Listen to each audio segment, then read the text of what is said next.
Hello and welcome back to Inspiration for Cards. My name is David and today we're going to be making a Christmas card. It's the next episode in our holiday series this year. And the card I made today is going to be a very quite simple card. It's going to be this one, but I really like the tone on tone you see with the Tim Holtz stamps from the Christmas collection this year.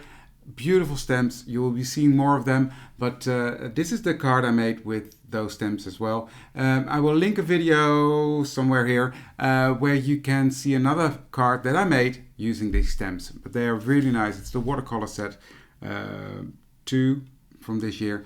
Anyhow, I'm rambling on. If you like this video and you haven't done so yet, please consider to subscribe to my channel and hit that notification bell so you will not miss out on any of my future videos. Thank you for that. And now, without any further ado, let's dive in and make this beautiful card. Have fun!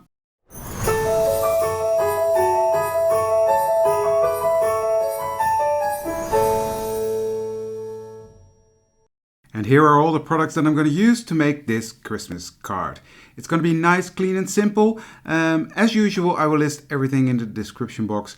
And in my blog, you will find a full list with links to all the products. So head over to www.inspirationforcards.com to find all the details.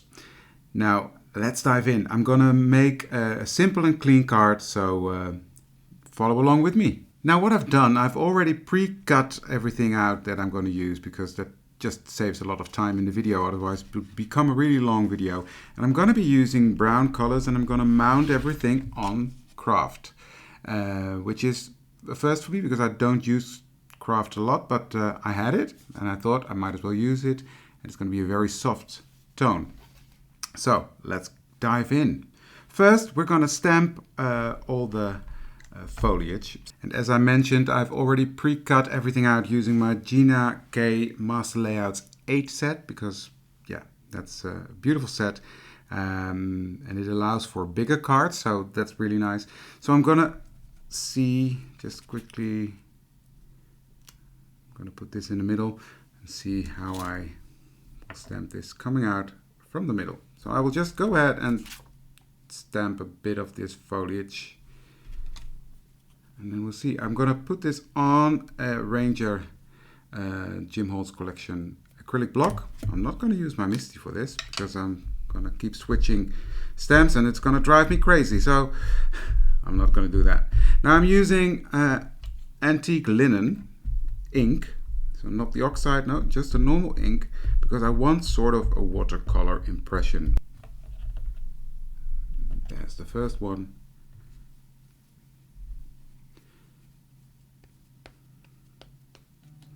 And I'm not too worried about the middle because that will be all covered up.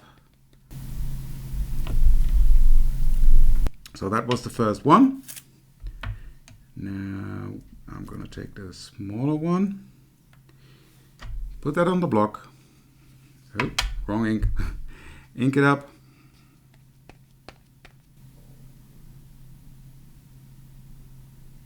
I don't mind them coming off the side, actually. I do like that. Inking it up again and doing this side. Now they don't have to be exactly the same. And they can overlap, that's not a problem. Stamp. Look at the detail in these, how do you call these? Rubber stamps. The detail in the berries, etc. Lovely. Love it. I'm just loving these Tim Holtz Christmas collection. It's really, I love the vintage feel and the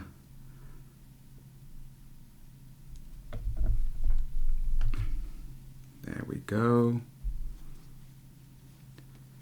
This is also so soft and delicate. Coming off to the side here. And then we're gonna do stamp the sentiment. Now for the sentiment I do want my Misty.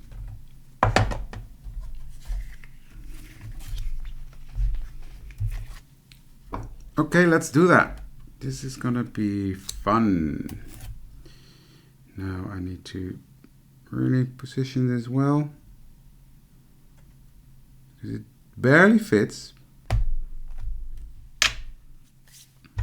Now let's ink that up.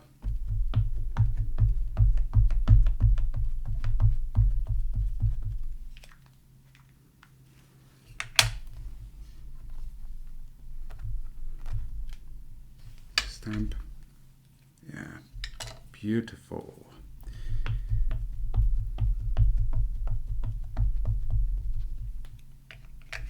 Stamp again, just because I want some extra ink on there. Not because it wasn't done right, because it's stamped beautiful the first time. I want to make sure I have enough ink on there. Look at that. Nice, clean, crisp. Okay. Let's put on that embossing powder. And I forgot my embossing magic. So let's hope it doesn't stick everywhere.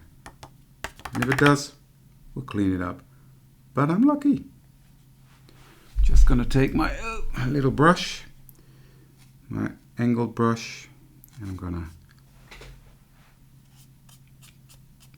take off any pieces that I don't want.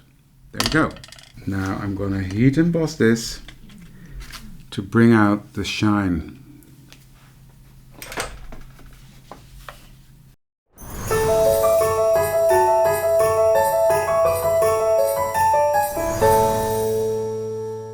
There we go. Beautiful. Okay, let's put these to the side, but look at that. That's really pretty.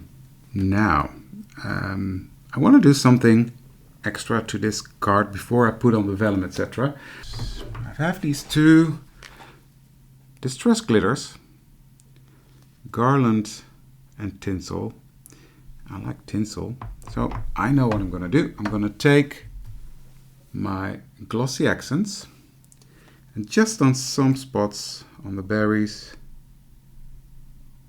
I'm going to put some glossy accents because I like the simple and clean card. However, it's Christmas and we need some sparkle at Christmas time, don't we?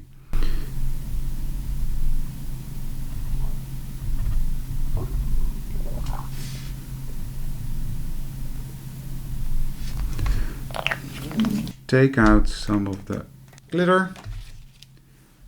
I'm just gonna dump it on there.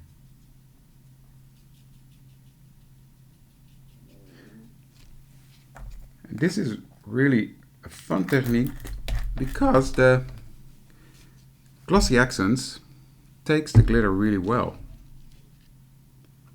So now I'm gonna take this off.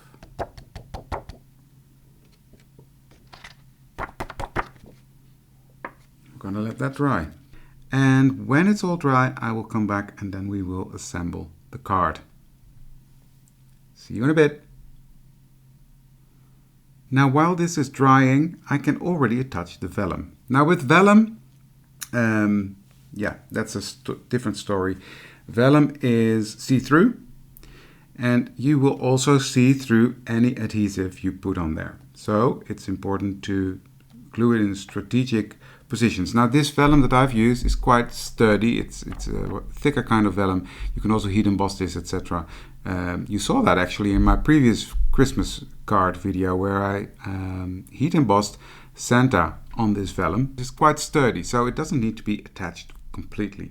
So what I'm going to do, I'm going to take my circle and you can see that it gives me a nice indication of where I can put the glue. And that's where I will put the glue and nowhere else. And I will not do it completely to the edge because I might shift it a bit.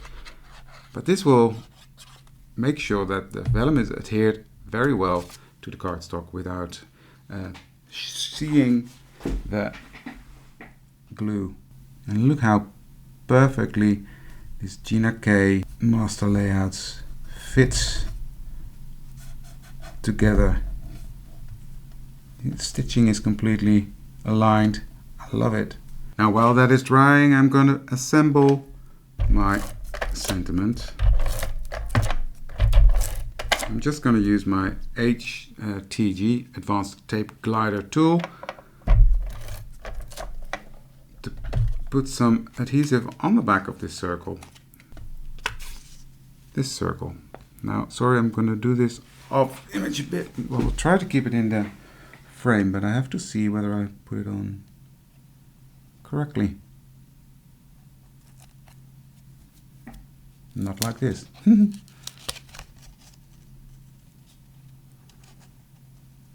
that's the beauty of this advanced tape glider, because it's not permanent until you really stick it down. And now it's on there.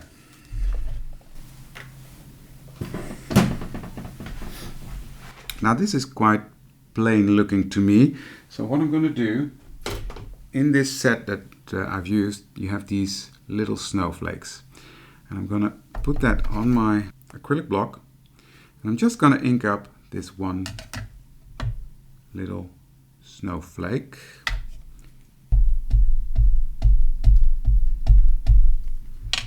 I'm going to put that here and there. And that brings it all back together in a way. Just here and there.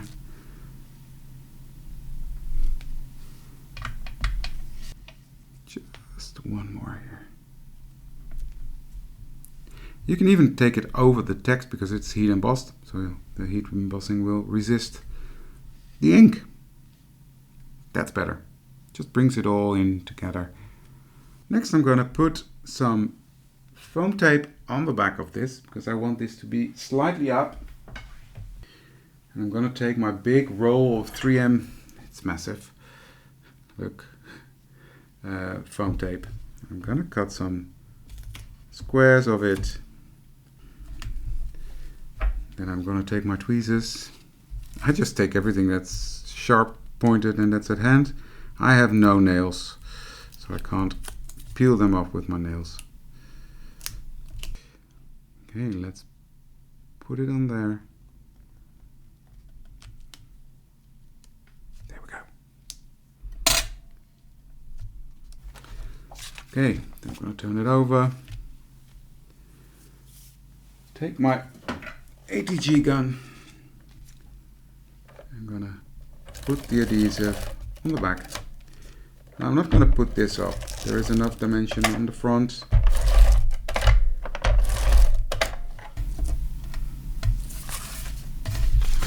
Sorry, I have to peek.